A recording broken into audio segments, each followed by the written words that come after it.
Welcome to the Transform Sales Podcast, where forward-thinking business leaders come to share their experiences and ideas, learn from each other, and amplify their results together.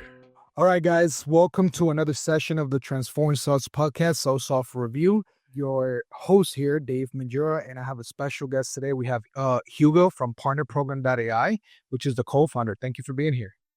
Yeah, thanks for having me, Dave. Great to speak again. Awesome. Well, guys, those that are watching, we're going to be talking about how you can scale partnerships without burnout. So before we begin, I do want to ask you, how did this idea came up? How did the company was created? If you could give us a little details on that. Yeah, sure, absolutely. So me and my co-founder, Max, we worked together many years ago.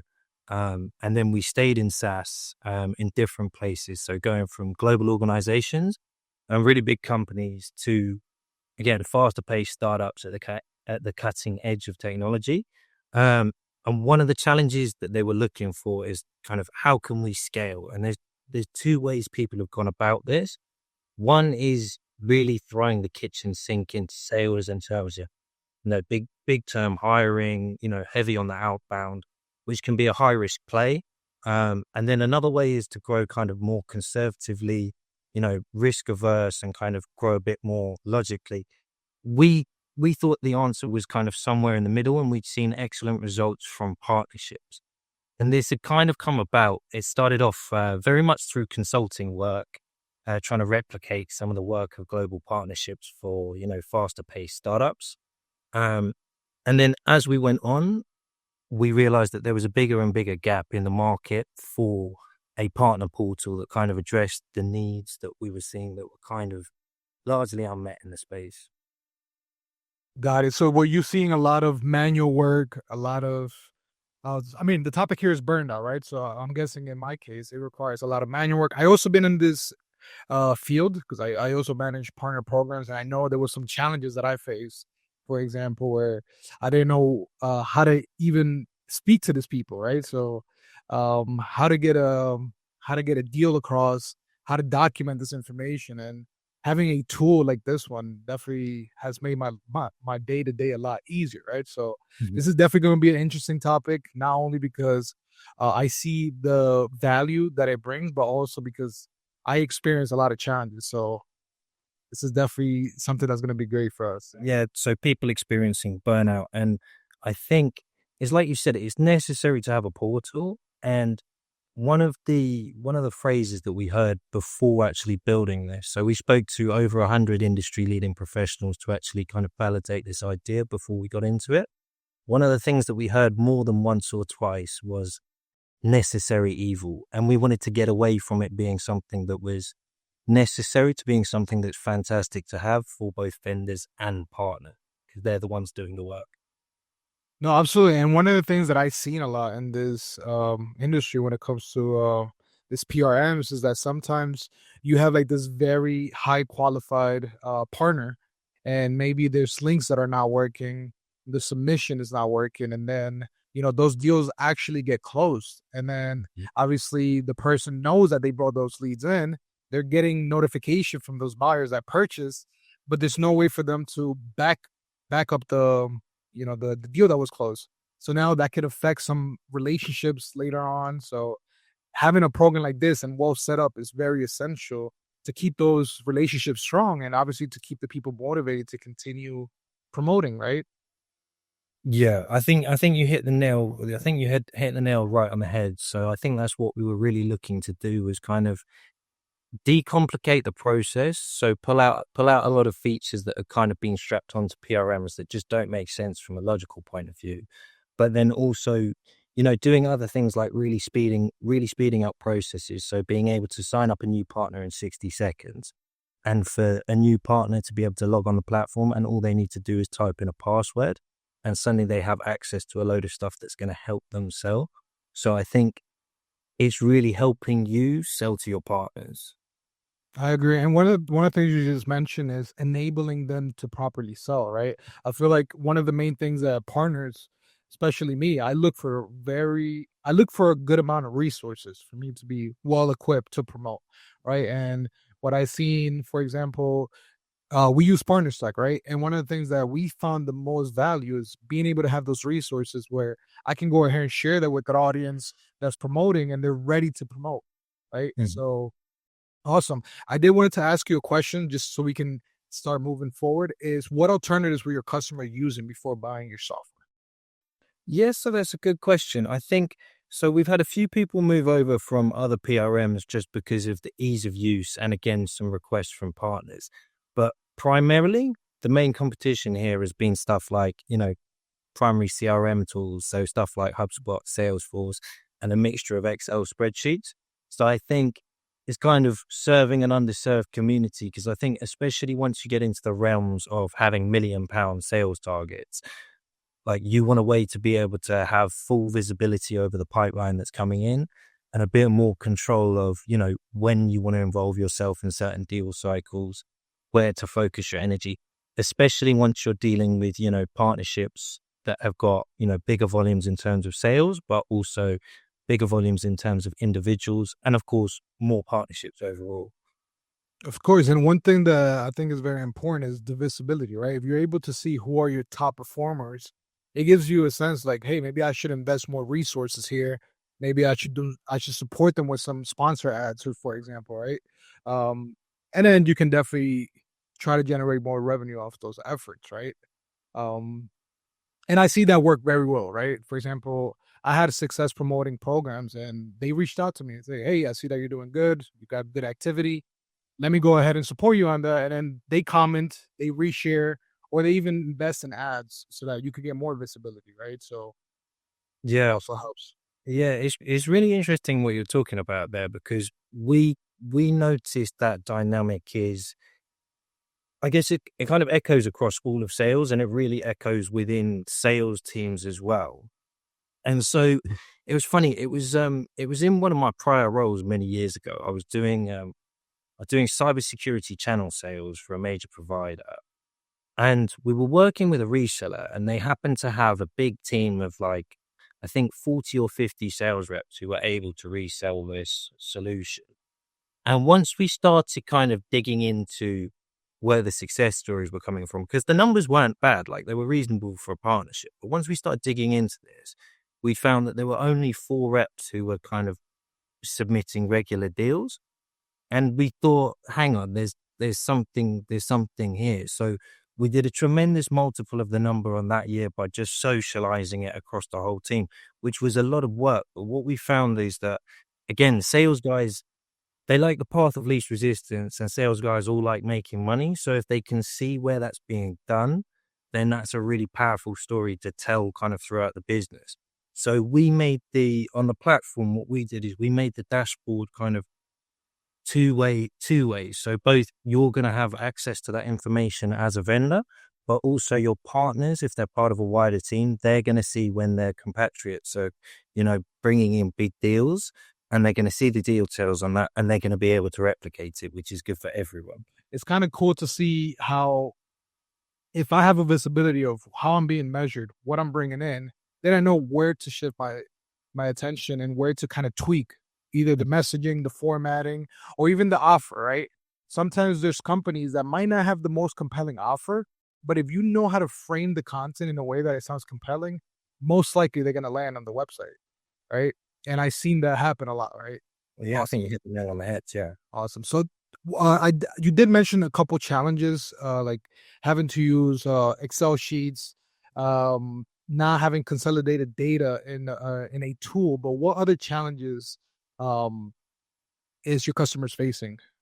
Yeah, sure. So, I mean, we can kind of run through the life cycle, but one of the main things that we see people struggling with it. Say if you hit your partnership target last year, you're probably well networked in the industry. You've probably called in a few favors, leveraged a few relationships, and now because you've hit your target, which is a great thing, it's now looking at being doubled. And so it's like, where are you going to go and find those new leads? And that's where our marketplace is really valuable. So I think being able to filter by geography, but also by, main activity is a way for, especially if you're faced with having to expand into a new market and it's perhaps not where your strongest network is, it's a really strong place to get you going. And then I think another one that we saw was definitely is the level of scalability, because it's like you mentioned earlier, it's like you need to know where to prioritize your time, because as partnerships scale, you can't just be as simple as, rote meeting coming in. You need to understand, okay, who needs my help? First of all, like who's performing, who's engaging, because one of the big things that we saw is people will sign partnerships. It's not too difficult sometimes convincing someone to sign a partnership agreement. It is really difficult convincing them that you're worth their time, getting them to engage and getting to them to actually register deals. So I think partner drop-off rate is something that we really help with, but also the time to actually get people to recognize revenue is much quicker with us as opposed to without us.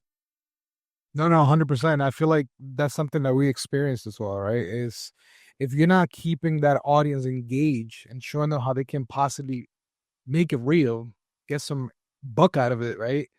They're gonna drop in the first 2 months, right? Or even less, right? Especially if the deals are small. If they're big, they know that it requires some sort of effort to get there. But if they're small and they're not seeing anything, they're out, right? They're gonna go look for another solution to promote, right? No, I think you're right, and that's something we're quite careful when we talk to customers, and that's something we're transparent with them. Is like, we can get you in front of people, we can enable you to do this, and we can enable you to do this at scale, but we need to have a good understanding of the business model, and that your deal size, allows for margins, so that the juice is going to be worth the squeeze. Because otherwise, it's like you say, otherwise it's not going to be a big motivation for people to engage. For sure. I have a question, and this is more personal. For example, when you have a company that comes to you and and you have a gut feeling that they don't have a strong offer, what do you usually tell to them so that they can be well equipped to be successful in your platform? Yeah, sure. I think so again, no one likes to be told their baby is ugly, and I think quite often when you're talking to someone, you can, especially when you're talking to a lot of people, you feel like, oh, I've seen this a million times before. You think you know the answer. So I think rather than offering advice immediately, I will just ask what is the reason? What is the reason for that? So like, is there a reason behind the deal size being like that? Why is it structured that way? So I can understand a bit better. If if they have their reasons and they make complete sense to me, and it's genuinely not a good fit if it's not a good fit for the partnership model, I would advise them to look at something else, like maybe purely affiliate link, co-marketing, as opposed to partnership reselling. If there's maybe something I've spotted with their business model, something where I've seen, someone else make a really good pivot in a similar space, then I would give that as an example and explore those possibilities and maybe guide them along that way. So it's kind of a case by case basis. The key challenges are always going to be around. So branding is important. It's being able to represent yourself in front of partners and, really look like a big player and show that you're going to make their life easier. Like you say, that the juice is going to be worth the squeeze, so that it's a good commercial fit. But also you can show them that you've got really strong processes. And I think being able to show them, the analytics and stuff is a way of demonstrating that your partnerships work, that you recognize revenue, etc. So I think that's important. And then being able to quickly identify and pivot into new markets without having to, spend weeks building lists and doing it at a very slow rate. So it's, being able to access thousands of resellers as opposed to maybe tens. Got it. Thanks for sharing that. I wanted to ask another question. Have you seen it successful when you're sending out like monthly emails of like the top performers? Let's say for this week in this month in terms of revenue, just to motivate people to actually believe more in the program. Have you seen that being successful? Have you seen partners take that into account? Mm-hmm. Yeah, I think 100%. It's like you say, it's success breeds more success. I think it's especially in sales, I think having a good belief mindset is really important. And I think that is always, competence breeds confidence. So I think seeing that in action is very important. And that's why we focused on the kind of two-sided analytics, so that your partners have got very kind of keen visibility of that as well. And yes, we absolutely recommend that that our vendors, that they champion the partners who are doing well and kind of promote that throughout the business. Yeah, like I saw a company, for example, Go High Level. I see that they do that every month. So they do like a recap. And obviously, you as a person wanting to be competitive, you go into their profile, you see how they're posting, you kind of grab some ideas. It's not about copying the person, it's more modeling what they're doing, right? So that you can also bring in results, right? So that's the reason why I mentioned it.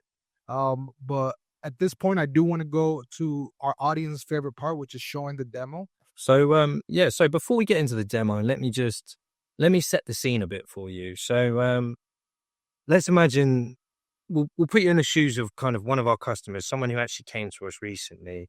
Let's say it was a 1.3 million target the previous year.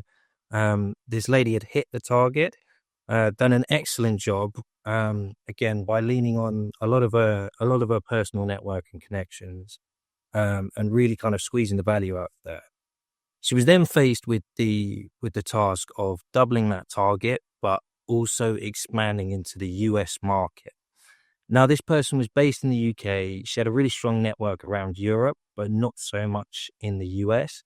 And she was looking for new accounting software resellers in the US to kind of get her pipeline going.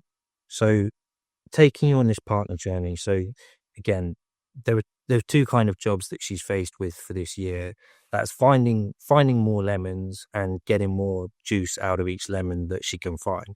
So we'll start with the finding more lemons part by coming to the marketplace. So this marketplace has got over 85,000 resellers. It's focused completely on resellers and partners, as opposed to kind of companies looking to sell their solution. So she was looking to get into the United States and to find accounting software. And I think her current list was about 4 or 5 that she'd identified when she come with us, but she wasn't completely confident in what they did or whether they'd be kind of relevant to her. So with a couple clicks on the marketplace, she was able to identify thousands here, and you can kind of see if you come into here, you can get more detail in what they do in terms of full service, where they're located, and other links, etc., for you to get in contact. So for her, this was massive, and you can add these and create your own lists. So for her, she managed to cut out, a good couple months of her process and kind of start going off the important stuff, which is recognizing revenue. And so I think once you've identified all this kind of new land that you can go after, you need a way to be able to manage it, but also to onboard it. So the collaboration hub. So Dave, you were talking earlier about the importance of, having everything in one place so that you can really enable your partners to go and sell. So this is where you would have kind of all your documents, like, your value proposition. Maybe you've got, partnership planning documents.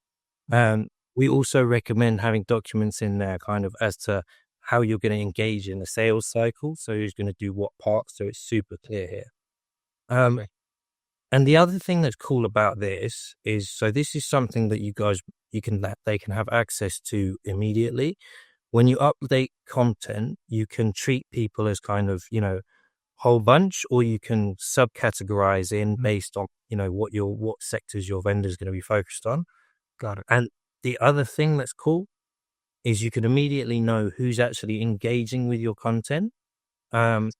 And if anyone doesn't log in, if anyone doesn't engage for over a week, they're going to be sent an automated email with a link to come and rejoin the platform. So as a new partner manager taking on lots and lots of, new partnerships, this is a way for you to get your overview and to be able to onboard at scale, especially when you're dealing with teams where, they might have many salespeople within the team.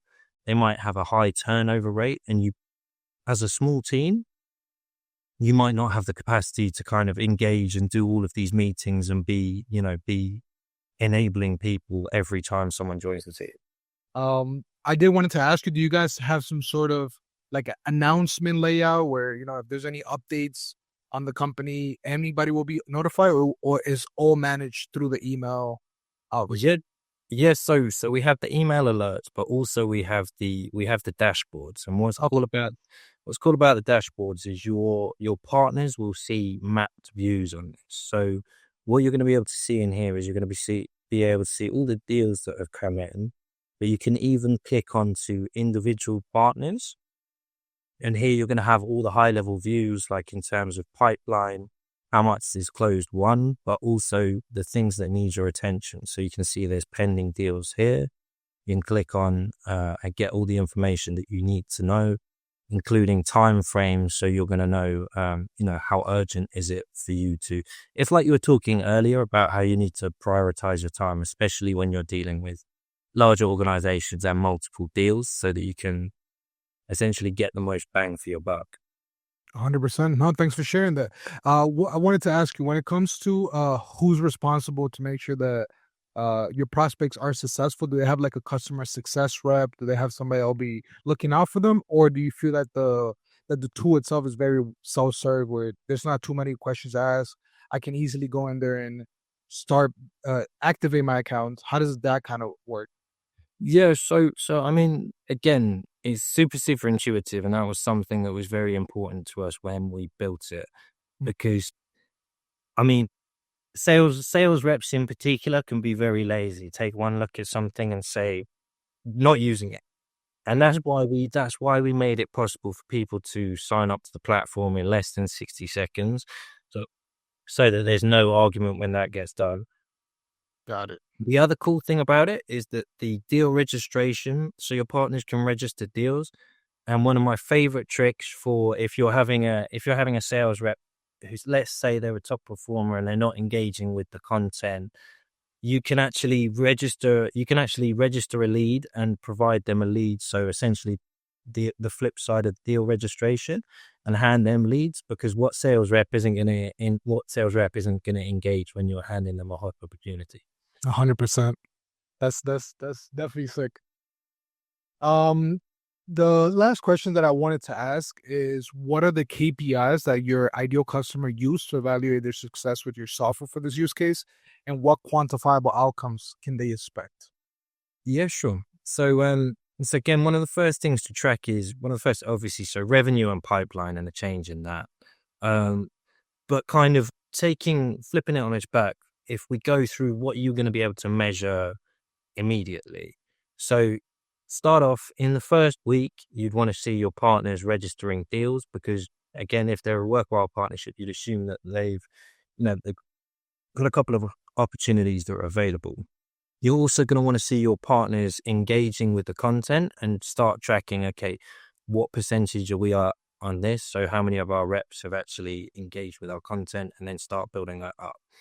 But I think the two kind of main metrics where we're really going to shine are number of partnerships signed, and then also the churn rate. So we're very, very good at reducing the churn rate, because we speed up the time to revenue.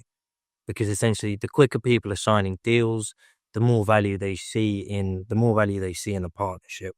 And so we're a big believer in kind of a lot of what we did around here was, how can we set people up to really recognize a deal within the first month of a partnership, or within the first 2 months, so that more of these are successful. No, that makes sense. But I do have a question. When it comes to submitting a lead, do you also have the option to create like a link in case I want to create content online? Is there a way that also work with you guys, or right now it's just a lead submission? So in terms of affiliate links, we're not doing that at the moment. It's something we're considering, but at the moment our main bread and butter is around the reseller and the partnerships. And the reason for that is we want to bring in really qualified leads for our customers, because again, I think we've seen a big transition shift in the way that B2B SaaS sales has happened. And I think there's been some great things that have happened, but one of the things I think everyone can agree on is this kind of the spray and pray, machine gun, pit slapping, using AI or SDRs. I think that needs to stop. So it's very important. Again, high volume is super important, but make sure you're talking to ICP. Make sure you're talking to people who it's relevant for, so you're not wasting your time and you're not pissing off half the SaaS world. So I think that's important. So we're very much focused on those qualified opportunities. No, that makes sense. I feel like it also depends on what kind of solution you have, right? I'll give you an example with us, right? We enable our partners to bring in remote candidates for job opportunities, right? So it does require a lot of content, a lot of sellers to come into the marketplace, right? But when it comes to the buyers, we want to make sure they're highly qualified, right? It's not just any candidate looking for a job. We also want to make sure that those buyers are highly qualified and have the budget time frame for them to hire a remote candidate, right? So it usually differentiates based on what you're offering, whether the link is going to work or not, right? What do you think about that? Yeah, I think you're right, and you're definitely speaking our language, because we're the same. So to register a deal and to bring that through, you have to qualify it for it to come through to that stage. So I think the workflow definitely makes sense, and especially for a product like that where it's educational as well, where there's a kind of there's an awareness curve that customers have to go through in that education piece. Absolutely. And can you give us a little bit of information regarding how the pricing looks? Yeah, sure. So our packages start from 10K, and then they scale kind of depending on how much support and how many licenses you need. Cool thing about us is we don't charge you more if you sign more partners. You can have unlimited partners on the page and unlimited usage. Regardless, it's just how many partner users you want. How many vendor users you want on the platform. Got it. It will be 10K a year or 10K a month? 10K annually, yeah. Annually? Okay, got it. Awesome. Well, that was a great session. Anything else you want to share? I feel like we kind of touched base on the few things that I wanted to cover, but anything else that pops up? Not off the top of my head. I think it's been a really great session. It's good to speak again, and it's always good to talk, Dave. Awesome. Well, guys, for those that are looking to not get burned out, if you're looking for new resellers, I will go ahead and leave the link on the description, and our man Hugo will be here to support you if you have any questions. Thank you for being here, Hugo. Thanks for having me, Dave.